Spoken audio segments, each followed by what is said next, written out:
I did my master's in applied linguistics, and I specialized in language testing, which I think was really in its infancy in those days. It's progressed enormously since. And the other relevant piece of information is that my wife and I write huge amounts of items for tests for companies like Language Cert, for Cambridge, and for a company called PSI that I think went out of business actually. So that's not a very good idea. And the key thing that I feel about teaching, about testing, sorry, is this.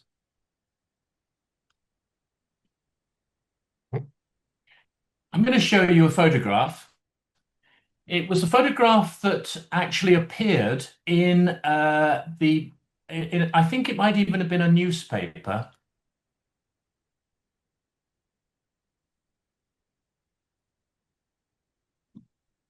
Can I just check that you can see that image? A person doing a test. Can you see the image? Yeah, we see. Yeah, okay. A photograph like this appeared in the situations vacant part of national newspapers. And the caption was quite interesting because I assumed it would say something like, "This is a photograph of a student failing a test." We can see that the poor guy is confused or upset or something and doesn't know quite what to write on the paper. What it actually said, the caption was actually, "This is a photograph of a test failing a student."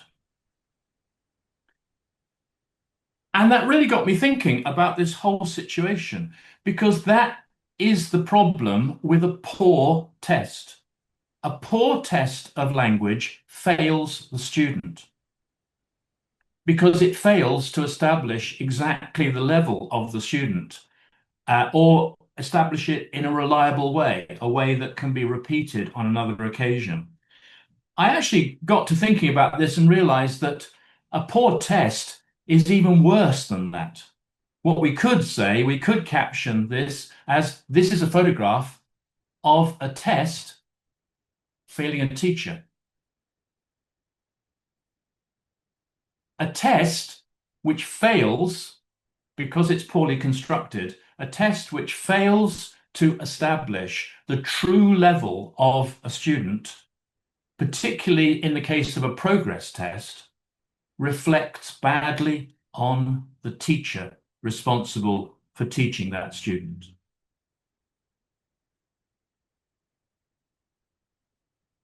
So teachers, language teachers, need to be extremely conscious of how important it is for a test, a language assessment test, to be of high quality, to be reliable, to be valid. We'll look at those two words in a moment.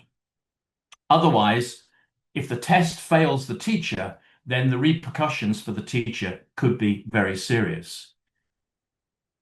When I first came into teaching, assessing teachers wasn't done in any kind of professional way. We tended to ask ourselves as supervisors and directors of studies, we tended to ask ourselves about teachers very, very naive questions, broad questions. Did she get through the syllabus set for the term?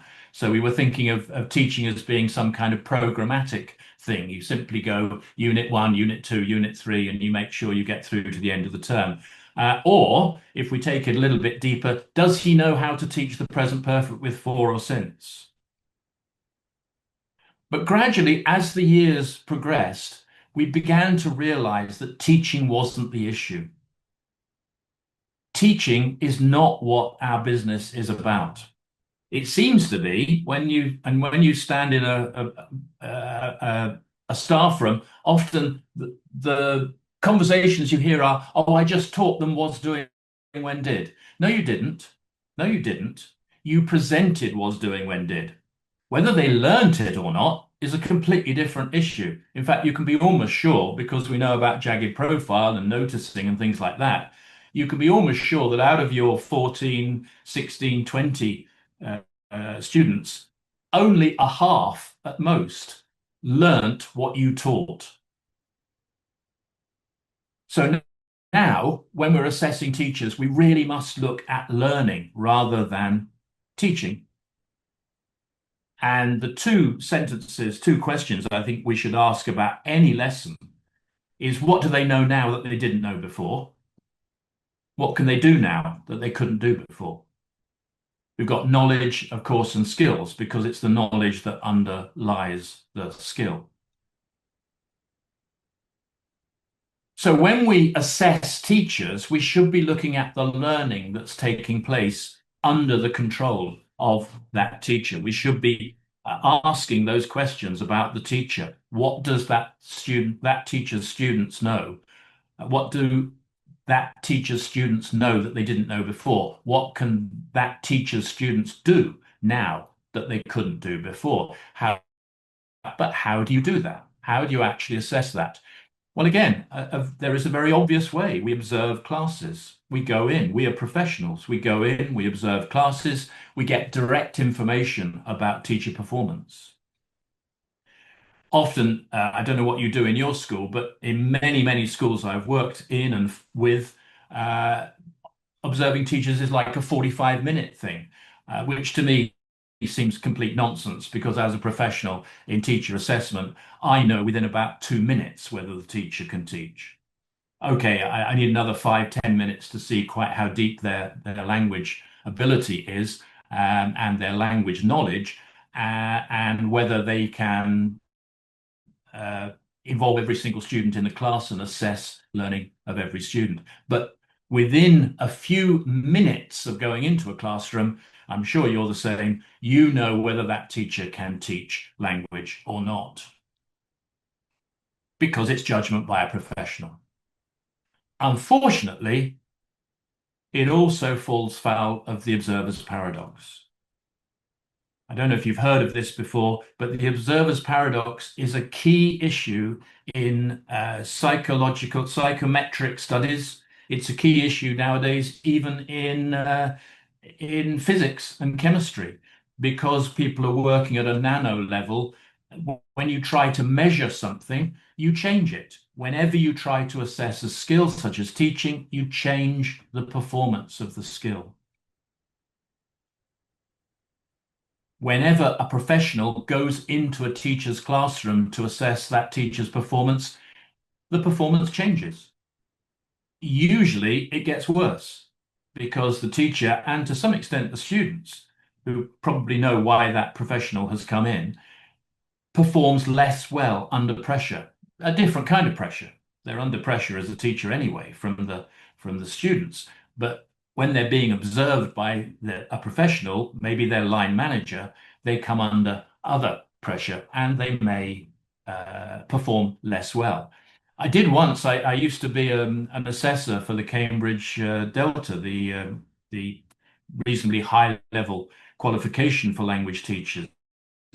And at the end of my observation, you have to say to the teacher, you just have to say, the assessor has to say to the teacher, would you like to tell me anything? And at that point, the person's supposed to say things like, well, yes, I should just point out that John there in the corner, he didn't attend the last lesson. That's why he was a bit weaker. Instead, this teacher said to me, I hope you don't think I always teach that way. The irony was, I was going to give him a distinction because his teaching was so brilliant. I decided, and I actually said to him, I'm going to ignore that comment. And I did give him a distinction. But at the back of my mind, I did actually think, good heavens, really? Are you saying you only teach to that level when somebody is observing you?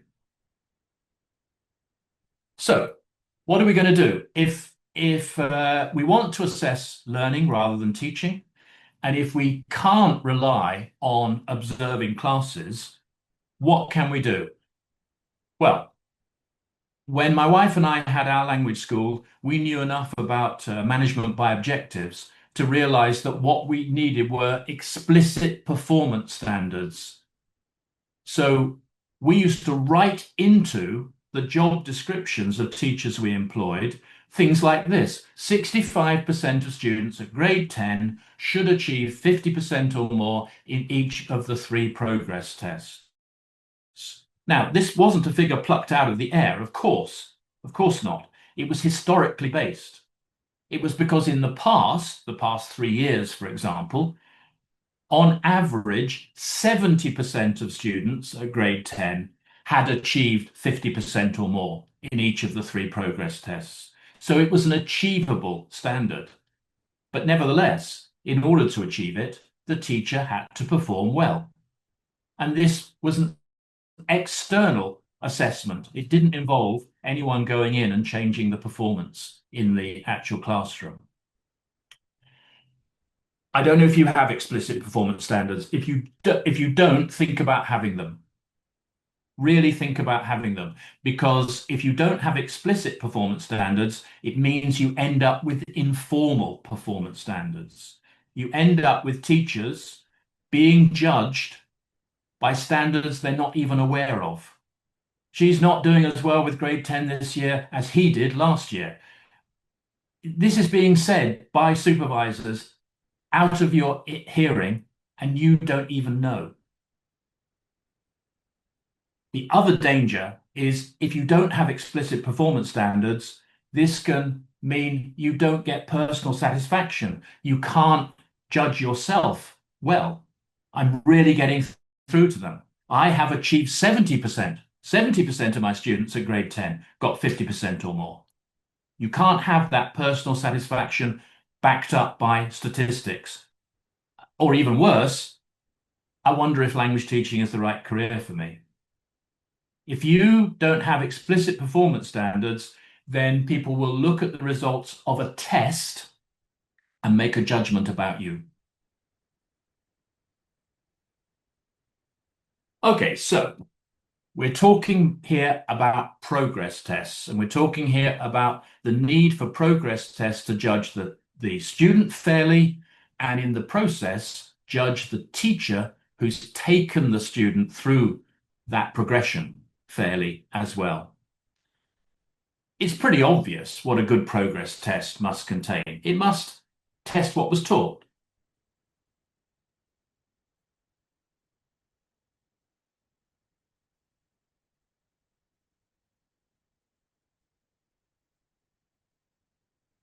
But it's also pretty obvious, as soon as you make a list like that you can see the opposite.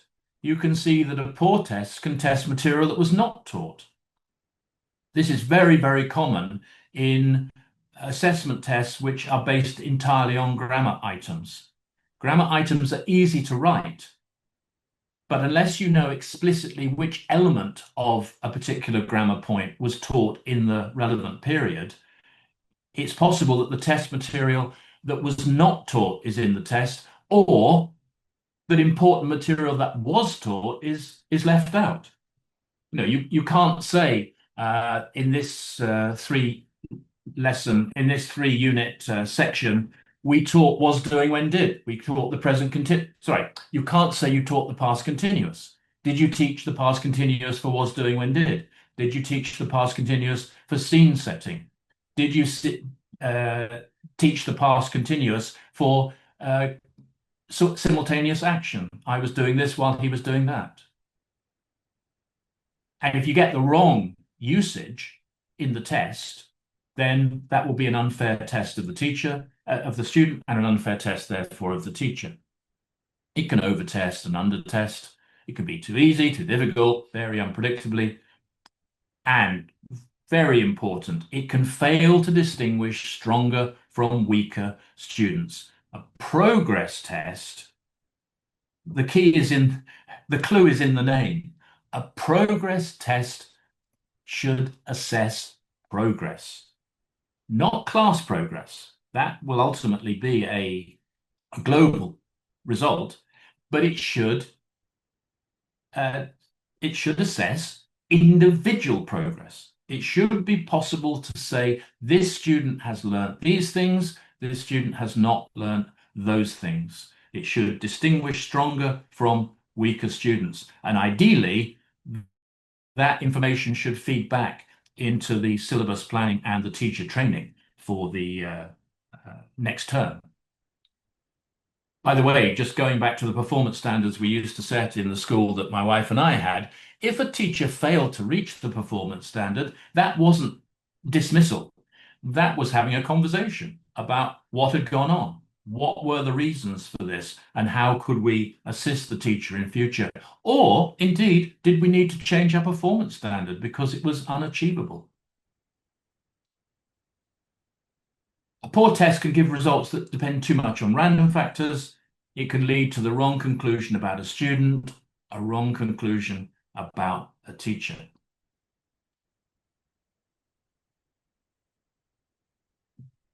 This is the problem. Precise results do not equal accurate measurement. There's a lot of stuff out there, just a few moments on the internet will find it if you're interested, about the power of statistics that go way beyond the quality of the statistic itself. As soon as you start putting a percentage on something, people begin to believe what you're saying. 94% of, oh gosh, really, what? 94% of what? If you say that rather than a large number of, people start to believe what you say to them. And in many cases, of course, the statistic is not supportable. It wasn't gained by the highest quality work. The precision hides the inaccuracy. Precise results do not equal accurate measurement, but they are believed. Okay, so why not just use a test from an international company? There are thousands available. I don't know if you know this quote. Nobody ever got sacked for buying IBM. We used to say it in the early days of computing, when people really didn't know what a good computer was and what a bad computer was. If you had to make the buying decision for getting computers for your language school, if you had to make the buying decision, well, buy IBM, because even if it doesn't seem good when it gets into the school, nobody is going to blame you because nobody ever got sacked for buying the market leader. You could make exactly the same claim about a free test from Cambridge or a free test from Oxford. Well, even if people don't like it, even if the students don't like it, the teachers don't like it, the parents don't like it, it's from Cambridge, it's from Pearson. I mean, it must be good. They just don't understand how good it is. And it's not my fault because I bought the best. I didn't buy it because it costs nothing. I took the best. So what's the problem? Okay, let's just step out for a moment and see the basic requirements of all tests. Reliability and validity. Those are the two key aspects of a test. A test of any kind must be reliable and it must be valid. And if it fails to meet either of those criteria or both of those criteria, then you really can't trust the test. The trouble is, as I've said already, people do trust.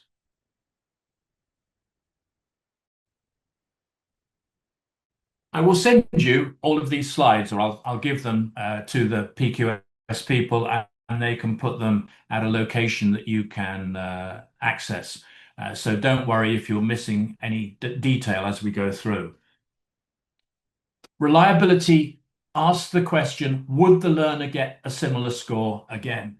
And the answer is yes, if the test has reduced random factors, like luck, guessing, task effect. I don't know if you know that one there. I don't know if you've heard of that one there, task effect. Task effect is a student, particularly, it happens particularly in language teaching, but I believe it's also very common in maths testing.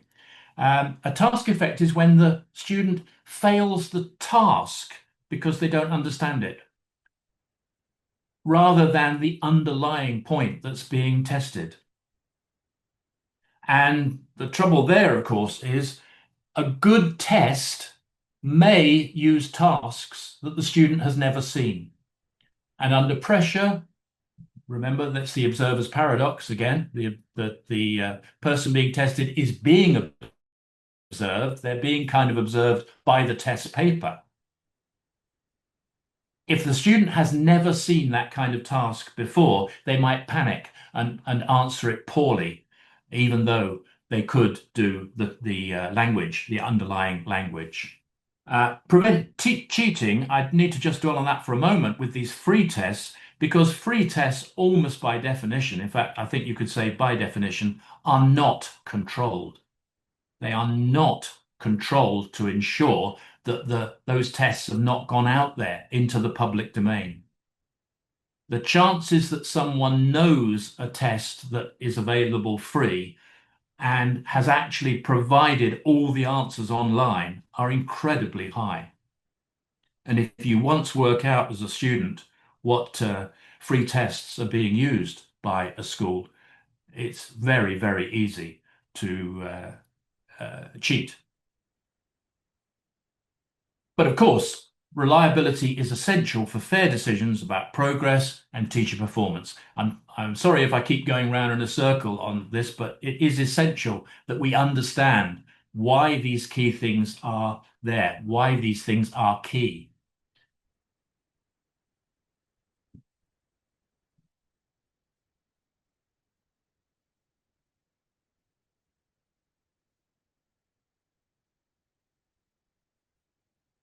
That last point is very interesting.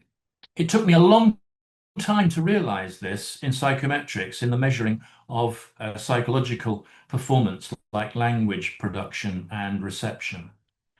The larger the sample, the more reliable the result, even if the items are not very good. It's because even not very good items show some information. And the more not very good items you have, the closer that information comes to reliable information.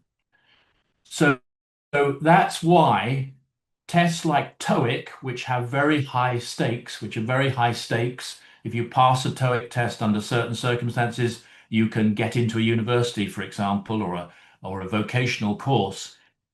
TOEIC has 200 listening and reading tasks. Some of those aren't very good. But the very fact that it's got 200 means that the test is very reliable.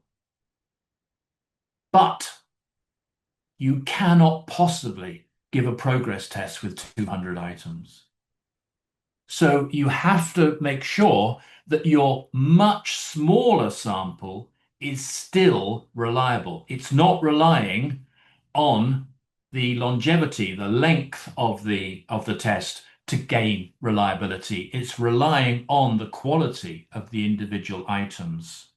And I haven't mentioned PQS yet, but one thing when I began to work with PQS that I became very impressed with was within 40 items or 50 items, PQS item writers can achieve high degrees of reliability, as we'll see towards the end of the session.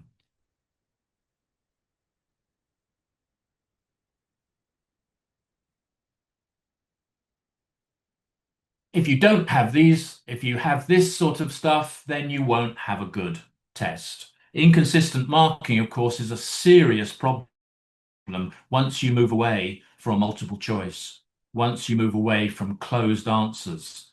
As soon as you go into any kind of free production, even if it's just writing a single word in a space, well, is it going to be marked for spelling? Is it going to be marked for handwriting?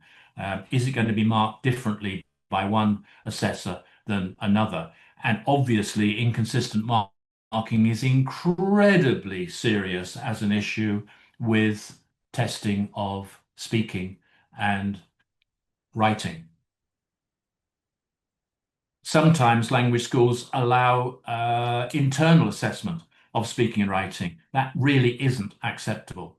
If you want to genuinely believe a mark for a productive skill, speaking or writing, you've got to have professionals coming to your school and making that assessment, or rather, or with writing, you've got to be sending off the scripts for professional markers using a specific set of criteria and having had standardization training in order to keep consistency of marking.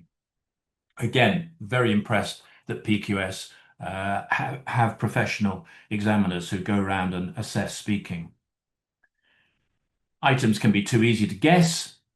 So many items I see in language testing, particularly in reading, you can guess the answer even without reading the passage because there's only one obvious answer out of the 3 or 4 that are provided. Too easy to learn, and of course can be subject to external factors like fatigue and anxiety. I love the fact that if I understand this rightly, and I guess Fatih can correct me if I got this wrong, but I understand that everybody passes PQS tests at the primary level because you don't want to put anxiety onto the young kids. Is that right? Yeah, grade 2, 3, and 4, yeah, they are passing because the pass score is over 101. So everybody's passing. But Yeah. grade 5 until, let's say, grade 10, minimum score is 50. Terry, what is your, general opinion to pass rate for, let's say grade 8 or 9? The level is A2. 50 is not enough, I think. Is that right? It 65, depends really 70. on, I think it's societal. I think what is an accepted pass rate in Turkey?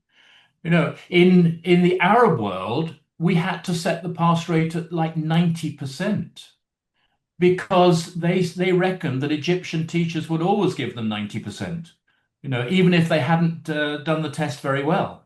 Over Um, 100. so yeah, or 100. Yeah, I mean, it is a progress test. So in theory, you could say, well, everyone should get every answer right. It's not Okay. a diagnostic test. But no, I don't mind your 50% if that's acceptable in your society. Yeah. Yeah. I mean, it might be a bit nicer if you could push it to 60% because that feels like real progress. 50% might feel like, well, you're just bouncing along, in the middle. But no, I mean, I don't object to the 50%. And what we'll see when we get to your psychometrics is that works. I mean, that really, really works on Yeah. the items that you are giving people. Yeah. Yeah. And of course, the anxiety I've just said, one of the worst experiences I ever had. I was doing a consultancy for a language school that ran primary classes, and I turned up. I arrived while the primary kids were doing their placement test, and at least 3 of them were crying. Yeah. At least 3 of these kids were crying, and Wonderful. I said to the supervisor, "How is this a good placement system? You've got the kids in tears before you've even tried to teach them." So I hope they change their assessment, their placement system after that. Even there is the one private school, and the students getting the exam, grade 2, and because of something, internet or the problem with listening sections or Yeah, yeah, yeah, her headphones. She's crying. I said, okay, no problem. And the teacher brought the girl to my area, that where we administer the test. Okay, then I explained, okay, we renew your exam. Okay, now you're gonna start again. Don't cry. I am here with you. This is something, for younger ages, you care about the situation very yeah. professionally. And I mean, anyway, what are the criteria for teaching language at primary level? It is not the acquisition of a specific vocabulary set or a specific set of grammar rules. Yeah, It's familiarity with the foreign language, and ideally a love for that foreign language and an enjoyment in producing it and hearing it. So, okay, validity is the relationship to the target requirement. Does the test measure what we wish to measure?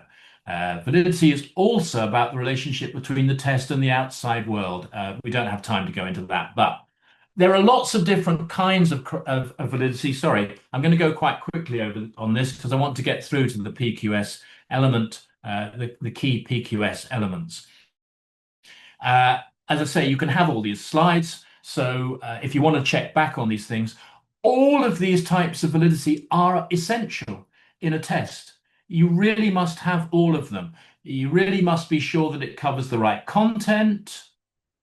You must be sure that it measures the underlying ability. It's what we call the construct validity.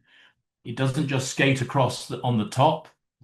You have to be sure that it matches other measures. A good progress test matches what the teacher expects to happen.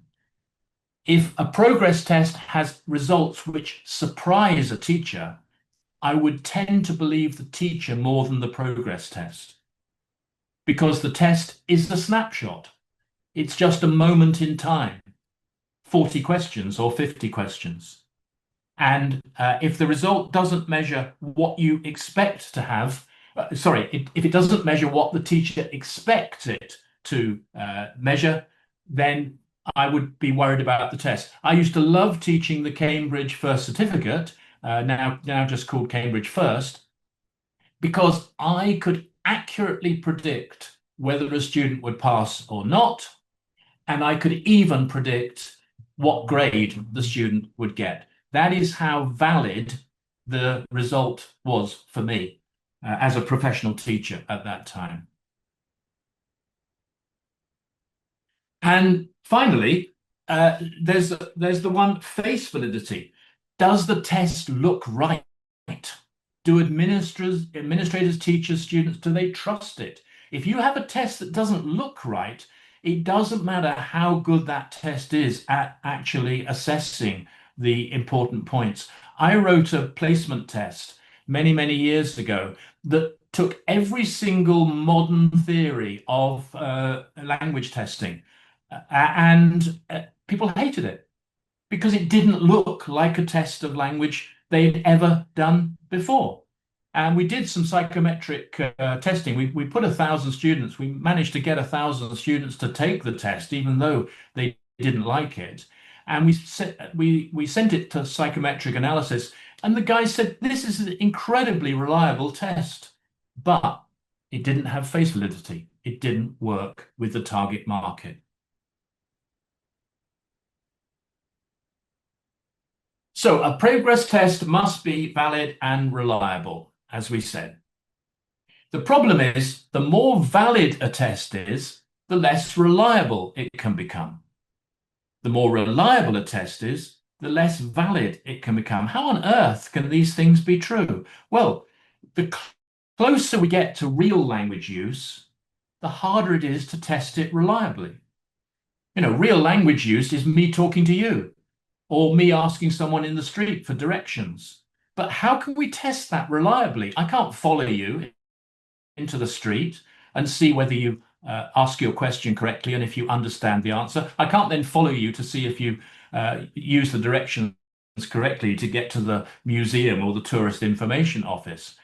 The more consistent our measuring devices are, the less they measure real language. I can test your grammar, I can test your vocabulary, but I don't know if you can then deploy that grammar and vocabulary when you're actually in the real world.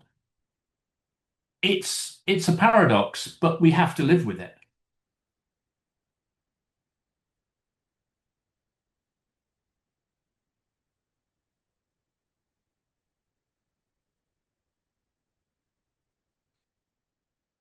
And if you were at my previous session on this, I gave the example of the story of the key, Nasruddin and the key. Nasruddin is this wise fool. If you know any of the stories, I expect you have them in Turkey. And there's one where Nasruddin loses his key on a dark night in a dark street.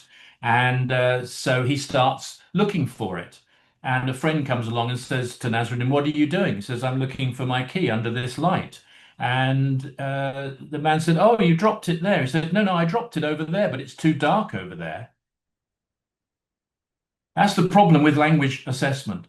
It is too dark where we want to assess. So we've always got to find a proxy. We've got to find non-real world proxies for the real world skill we are trying to teach our students. I won't do that one this time. Okay, we can only measure what we can measure. I'm going to dash through this because we're running out of time. Right, okay. You can read all this by yourself if you want to. Right, so this is the key point that I keep saying.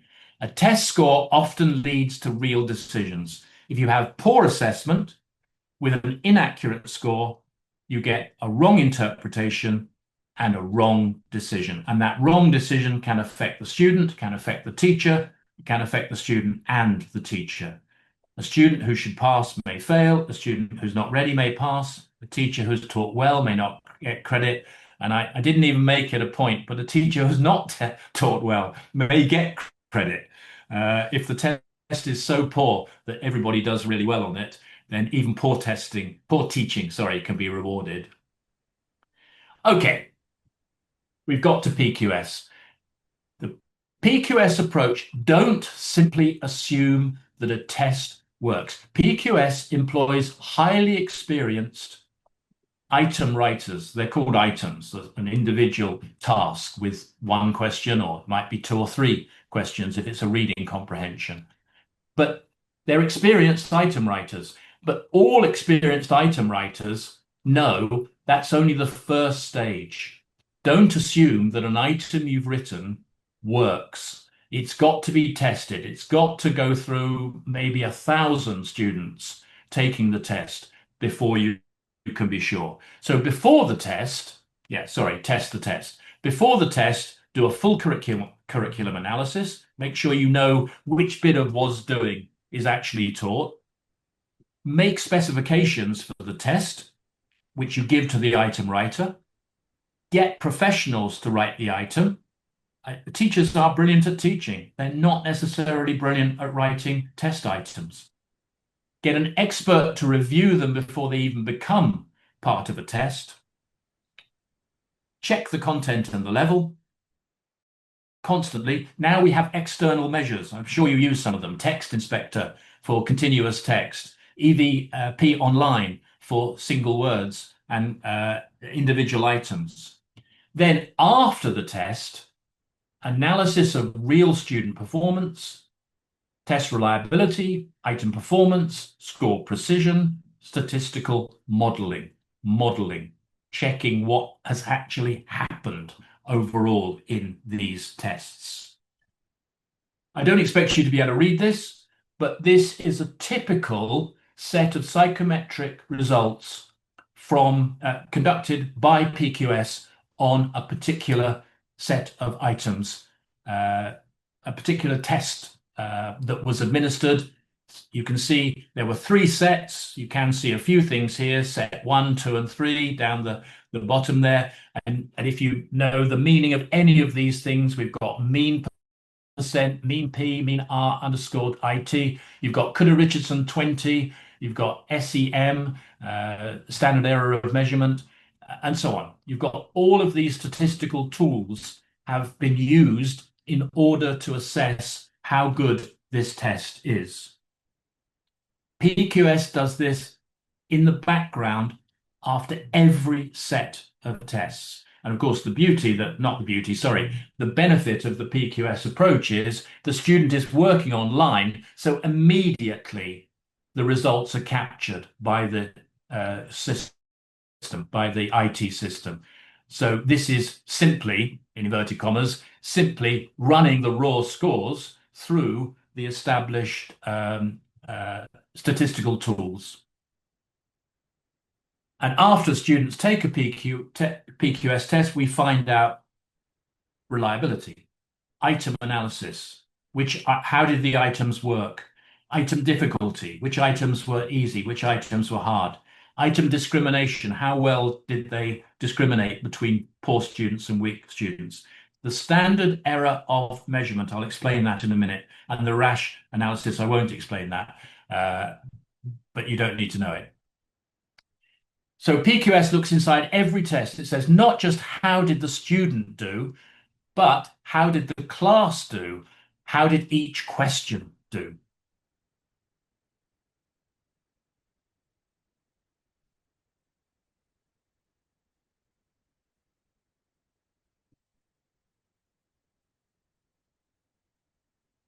So good assessment is evidence-led.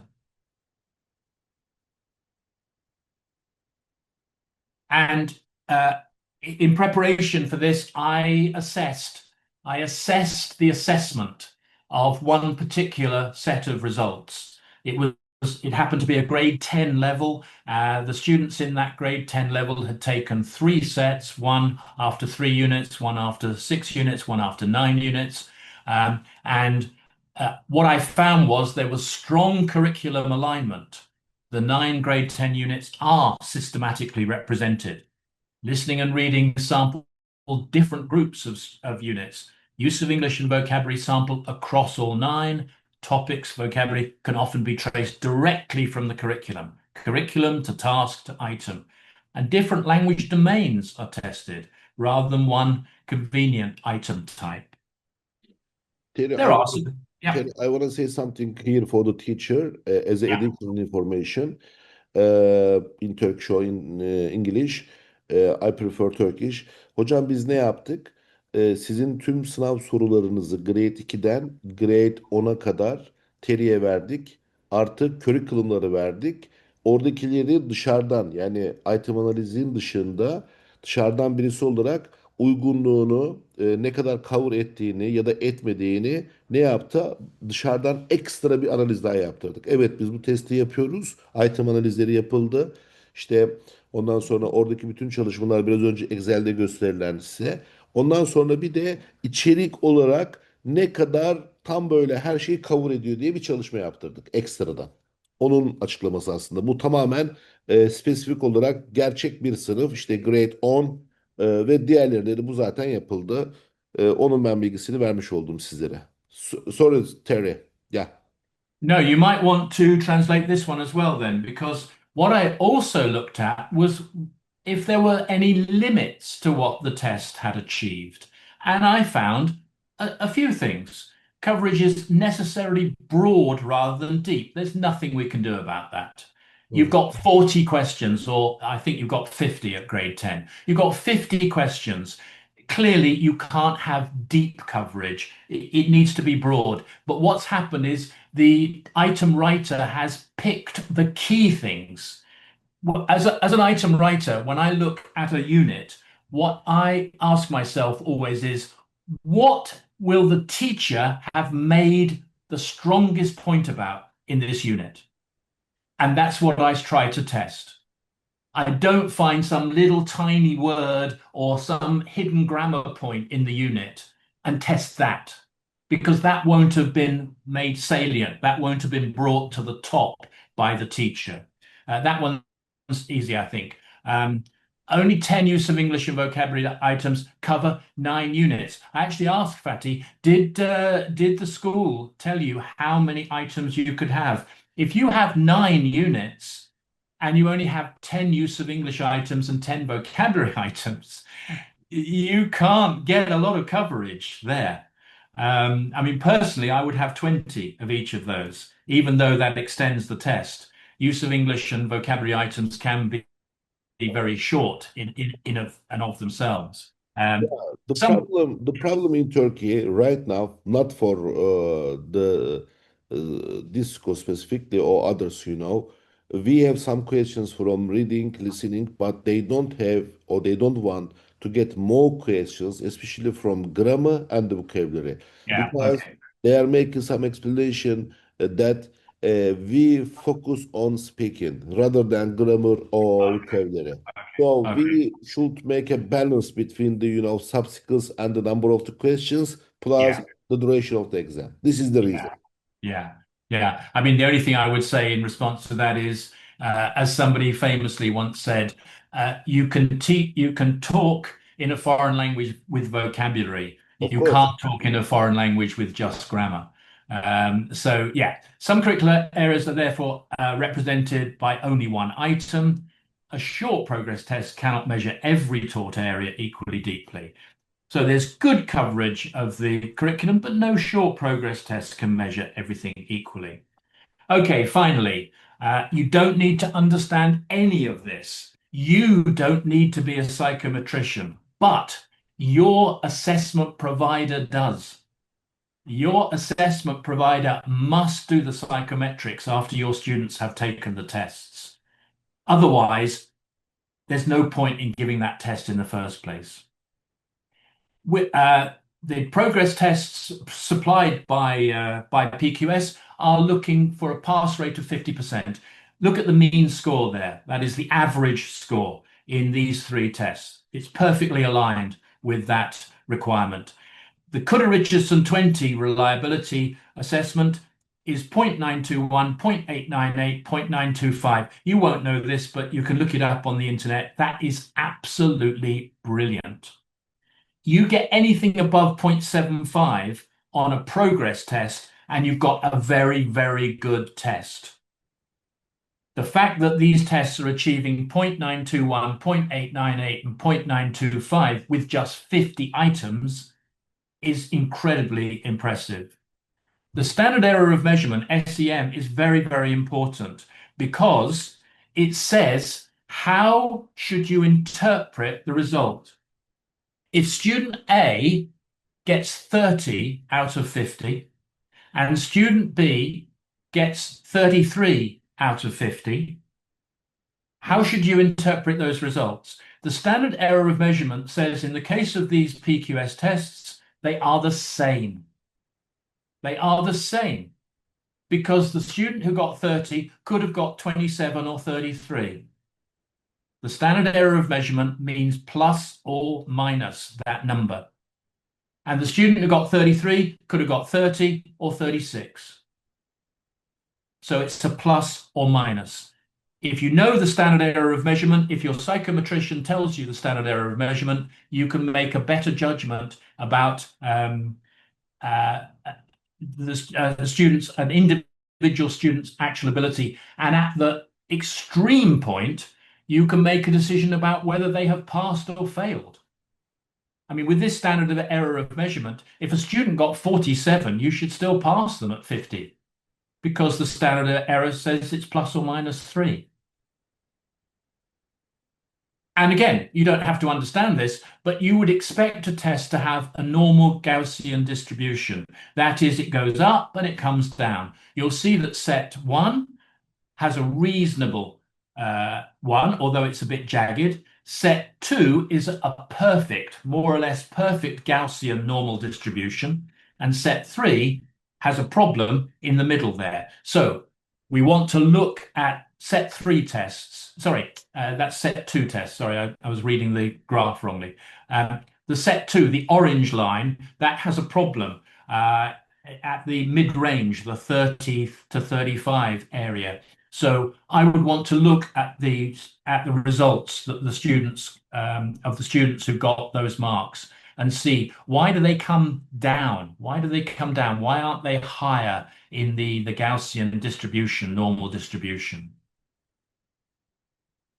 And again, this shows you that there is a very good commonality here between the different skills. But the one that stands out is this 38.8%. And this is the one that was a problem, as we just saw in the Gaussian distribution. So I would want to look at the use of English questions here again and say, what can we do? And there's a slightly less of a problem here. So anything that is out of kilter with these should be looked at again. So, sorry, yes. So finally, what the data supports. The data from these tests supports high overall reliability, strong item to total relationships, comparable overall difficulty, and broad curriculum coverage. It tells us to investigate, why are some subdomains much easier or harder? Subdomain means like listening as opposed to reading. Are some listening items too directly recoverable, too easy? Why is use of English consistently difficult? And are individual items performing as intended? Finally, is the breadth, depth, balance right. The curriculum is what should be tested. The test analysis is what is being tested. The psychometrics tell you what actually happened. So if I still had my language school and I were employing PQS to provide the assessment tools, I would want to use PQS beyond the assessment tools. I would want to use PQS to tell me how I can improve the teaching and how we can make the test more aligned to the requirement. The professionally developed test isn't assumed to work, its performance is checked. Okay, that's it from me. Thank you, Terry. Happy to answer any questions. I've got a couple of things in the chat box. Yeah, I already Okay. sent Oh, that's from you, is it? Okay, yeah, right. Yeah. presentation. Okay. Yeah. Any Okay. questions hocam? Çok teşekkürler. Thank you so much. Thank you so much. Thank you. Hocam. Hocam, Thank you are very welcome. I also send you the PDF presentation, our chat box, plus now the session recorded. I will also send you the recording parts. Then you will share with your teachers. Thank you. Thank you. Thank you very much, hocam. Have a good day. Thank you, Terry. See you next time. Okay. Yeah. Thank you. Bye-bye.